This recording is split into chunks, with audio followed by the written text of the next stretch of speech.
E o Diego Ribas, um dos grandes jogadores da história do Flamengo nos anos recentes, simplesmente veio desabafar sobre o Filipe Luís, sobre a qualidade do Filipe Luís e muito mais que muita gente não esperou ouvir. Se liga só no desabafo simples dele, mas antes disso, se liguem no que o VSR da TNT Esportes analisou o ano do Flamengo, para onde vai, como vai, e depois no final, mano, a Jovem Pan Esportes com Mauro César falaram sobre a grande qualidade do Filipe Luís e o Diego Ribas deixou isso óbvio nesse último fim de semana no jogo de despedida do Adriano Imperador. Se liguem só nisso. Esse desfecho de temporada trouxe ao Flamengo sensações muito positivas para 2025, considerando que o Filipe Luís, mesmo muito verde na profissão, mostrou ótimos indícios e ótimos indicativos de saber fazer o Flamengo jogar de uma forma que casa muito com as características dos jogadores, uma forma que é aceita pela torcida, um cara com identificação, um cara que ainda conseguiu uma reta final de Brasileiro em que o Flamengo se recuperou, voltou a fazer bons jogos também no Brasileiro e terminou o ano com apenas uma derrota, né? O Filipe Luís, a gestão do Filipe Luís terminou o ano com apenas uma derrota.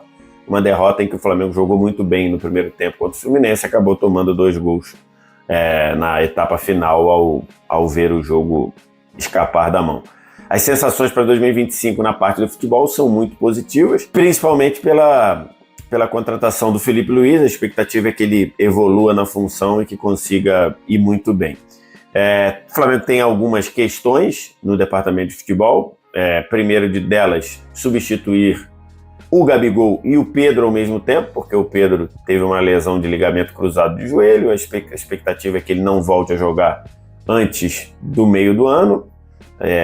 O Flamengo projeta com que o Pedro jogue na Copa do Mundo de Clubes ou Super Mundial, como queiram chamar, mas nem isso é garantido, então o Flamengo precisa ir ao mercado para contratar um centroavante, um atacante, um fazedor de gols para ser titular em talvez mais da metade do ano, porque o Gabigol não ficou, não vai continuar. O Gabigol se despediu numa festa muito bonita, mas que marcou o fim do ciclo de um dos maiores ídolos da história do Flamengo. Acho que ali muito desgaste na segunda metade de 2023, principalmente 2024. O Gabigol errou demais, a direção voltou atrás no que tinha prometido a ele, então ficou todo aquele clima e o Gabigol, ainda que tenha sido herói do título da Copa do Brasil com 2 gols improváveis, entre aspas, no primeiro jogo da final, não ficou, e o Flamengo tem esse dever de casa aí. Ainda na parte de futebol, o Flamengo tem algumas questões para o ano de 2025, principalmente questões financeiras, porque o Flamengo, entre aspas, salvar o ano de 2024, o Flamengo fez muitos investimentos na janela do meio do ano, ainda mais contando com as lesões de Cebolinha, Luiz Araújo, Pedro, Vinha. O Flamengo foi ao mercado para consertar o ano de 2024 e isso vai fazer com que o Flamengo seja menos efetivo na janela, pelo menos no primeiro semestre. Então, o elenco que o Filipe Luís vai ter para trabalhar, basicamente é o elenco que ele está. Os reforços já chegaram antes, talvez trazer um volante com uma característica maior de ser frente da área, trazer talvez um reserva para a lateral direita ou um lateral direito titular se o Wesley de verdade sair. O Wesley foi uma das gratas surpresas, talvez não seja a palavra, mas uma das boas notícias do Flamengo com o Filipe Luís. O Wesley termina o campeonato voando, termina a Copa do Brasil voando, é eleito melhor lateral direito do Campeonato Brasileiro, então foi uma notícia excelente do Flamengo com o Filipe Luís. Então, o Flamengo talvez pensar num volante, pensar num centroavante titular enquanto o Pedro não voltar e talvez um lateral direito caso o Wesley saia. O Flamengo tem para 2025 a mudança na direção. O Rodolfo Landim e seu candidato Rodrigo Dunche de Abranches perderam a eleição de forma acachapante para a chapa de Luiz Eduardo Batista, o BAP, que foi um recado muito grande de que os sócios do Flamengo, quem vive o dia a dia do Flamengo, embora uma eleição para menos de 3.500 pessoas, 3.000 e poucas pessoas, passou o recado de que eles não queriam mais. Orgulhoso e inspirado com o Filipe Luís. Já falei isso para ele, pela coragem dele, pela inteligência, estratégia, posicionamento. Eu acho que ele está dando um show, cara. Tá sendo muito bem, assim. É apenas o começo, eu creio que coisas melhores, maiores ainda acontecerão, mas eu, assim, fico na torcida para que ele continue sendo feliz. É um cara que todos sabem da amizade que nós temos. E a expectativa para 2025, assim, eu acho que é das melhores, né, por tudo que ele tem feito.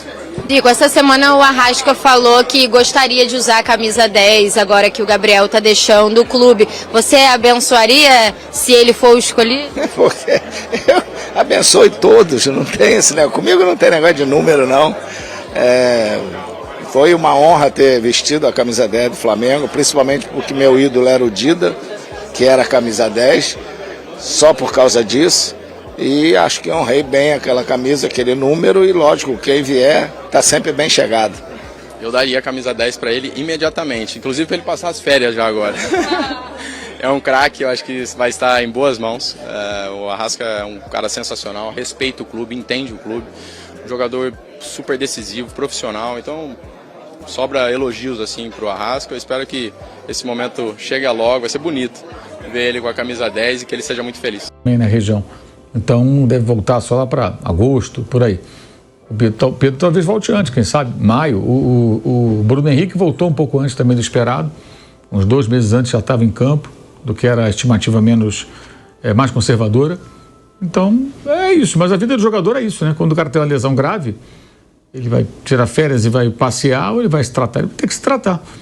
Até porque o jogador de futebol com 30 e poucos anos para, e jogador de time grande para com uma boa condição financeira. Aí depois ele tem tempo para viajar, passear bastante. Aí ele tem que investir na carreira dele, é jovem ainda, estava numa ótima fase, quanto antes ele voltar, melhor para ele. Então, é normal passar esses dias se dedicando, tentando se curar para ter condições de voltar o quanto antes, né? Ele conseguiu ser um dos artilheiros do campeonato, só foi ultrapassado no campeonato e também alcançado aí nos gols ao longo do ano, agora nas últimas rodadas, né? Com o Yuri Alberto marcando muitos gols, mas ele parou de jogar há 3 meses. 3 meses antes. Impressionante. Ele teria sido artilheiro disparado. E se estivesse em campo, talvez o destino do Flamengo fosse diferente, né? Nas competições que disputou, porque a saída dele impactou tremendamente. Ninguém perde um jogador desse tamanho impunemente. Isso aí... e a CBF, a FIFA, né? Estão lá pagando uma parte dos salários, pelo que sei. Mas ainda assim é um absurdo. Um absurdo. Isso aí, essa relação entre as confederações nacionais e federações e os clubes no mundo, ela tem que mudar. Você pega um jogador, machuca, deveria pagar o salário, pagar uma multa, sabe? Tinha que ser uma penalidade pesada. Pesada mesmo. Não adianta pagar só o salário. Esse é o mínimo, é pagar o salário, deveria ter uma multa. Muito fácil essa vida de CBF, de AFA, de Federação Espanhola. Você pega o jogador dos outros, usa, ganha dinheiro com aquilo, né? E devolve machucado. Aí eu pago o salário, tudo. Mas peraí. O prejuízo é muito maior do que o salário do jogador. O prejuízo técnico, que pode gerar prejuízo financeiro, naturalmente, né? E pagar só o salário não resolve. Isso é só um absurdo, né? Mas acontece no mundo inteiro. Os clubes aceitam isso, são subservientes, não sei como que eles aceitam isso. Deveriam protestar, espernear, gritar, mas não fazem nada.